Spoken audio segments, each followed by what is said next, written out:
এত রাত্রির পর্যন্ত তুই আমাদের বাড়িতে? তোমার জন্য। আমার জন্য? কারণটা কি? আচ্ছা সিডনি ভাই, তুমি কি কোনোদিনও ভালো হবে না? কিরম কথা বলি? আমি ওয়েস্টার্ন মেন্টালিটি বয় সিডনি, জীবনে একটা খারাপ কাজ করিনি, আর তুই জগাম করে বলে দিবি কোনোদিন ভালোই যাব না। তাই না? অবশ্যই তাই। এই তুমি নিজেরে কি মনে করো সিডনি ভাই? প্রতিদিন একটা করে ঝামেলা বাঁধাবা, আবার সেটা নিজের পক্ষেই সাফাই গাবা। ওরে বাপরে বাপ, তুই এত ভূমিকা করা শিখেছিস, আসল ঘটনা কি সেটা ভাঙিয়ে বল। তুমি হুমায়ুন চাচাতে টাকা ধার নিয়েছো, আবার সেটা গছাই দিছো তুমি খালুর কাছে। খালুর সুদ সহ তার ফেরত দেবে টাকা। ওরে বাবা, টাকা লোন নিয়ে 7টি বাড়ি নিয়ে এর মধ্যে হুমায়ুন চাচার ফেটারে বলা সারা। এইটা তো কোনো কথা হতে পারে না সিডনি ভাই। যে লোকটা টাকা দিয়েছে সে টাকার নিশ্চয়তা চাইবে না? বুঝতেছিস না, এরকম একটা প্রকল্পে হাত দিছি, ফেটা যদি শোনে গর্বে ফেটার বুক ফুলে উঠবে। ওরে বাপ রে বাপ, তা তোমার এই গর্বে বুক ভরে ওঠা সেই প্রকল্পটা কি আমি একটু শুনে আমিও একটু গর্ববোধ করি? সেটা তো আমি তোরে এখন করতে পারবো না, কাল ক্ষেত্রে তার কিছু নমুনা দেখতে পারবি, বুঝেছিস? এই মায়া, তুই কার সাথে কথা করছিস? সে সিডনি ভাই, খালু সিডনি ভাই। ও তাহলে হারামজাদা এসেছে। এই বুলবুলি, বুলবুলি চাটা কলে চাটা নিয়ে আয়। ও ভাইজান, কি হয়েছে? এই যে আসছে। এত উত্তেজিত হয়েও না তো, আমি ওর সাথে কথা বলতেছি, একটু ঠান্ডা হোক। তাহলে তুই কি করছিস? তুই কলে পরে কি আমার মেজাজ শান্ত হবে? এটা তোমার ভুলে গেলে চলবি না, তুমি একজন শিক্ষক, তোমার আচার আচরণ হতে হবে শান্ত শিষ্ট মার্জিত।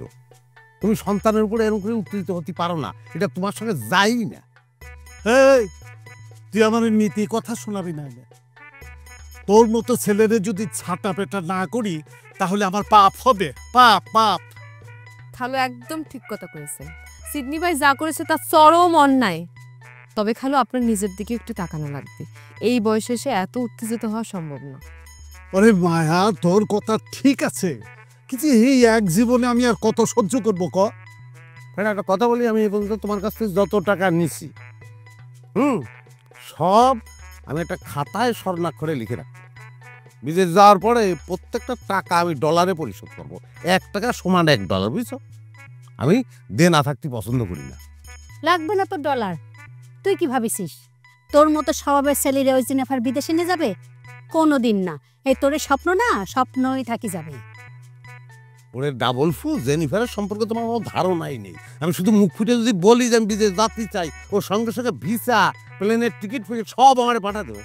এই ইরামি মনে হয়, সব কিছুতে ইরাম মনে হয়। তুই আগে যা, আমিও দেখবার চাই তোরে জেনিফার কিরাম বিদেশে নিয়ে যায়। যা।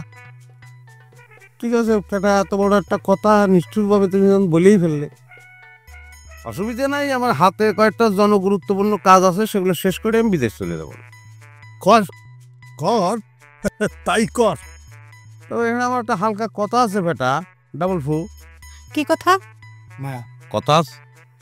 কোনো কথা কওয়া লাগবে না সিডনি ভাই, তুমি খালি তোমার মুখটা বন্ধ করে রাখো। শোন, আসল কথাটা কওয়ার সময় তো মুখ চাইপে ধরে রাখলে হবে না। ডাবল ফু, তোমরা যে আমার এই জেনিফারের দেশে চলে যাতি করছো, আমি যদি একবার চলে যাই তাহলে শত চেষ্টা করেও কিন্তু আমার ফিরে আনতে পারবো না। আর একবার আমি বিদেশ চলে গেলে শত কান্নাকাটি করেও কিন্তু আমার আর ফেরাতে পারবো না। না না, আমাদের কান্নাকাটি করার দরকার নেই। তুই চলে গেলে বরং তো আমরা বাঁচি। শুনেছিস কি কলস হয়েছিস? তার পক্ষে কথা করছে। ও বাপ, তোরে আমি একটা কথা কই।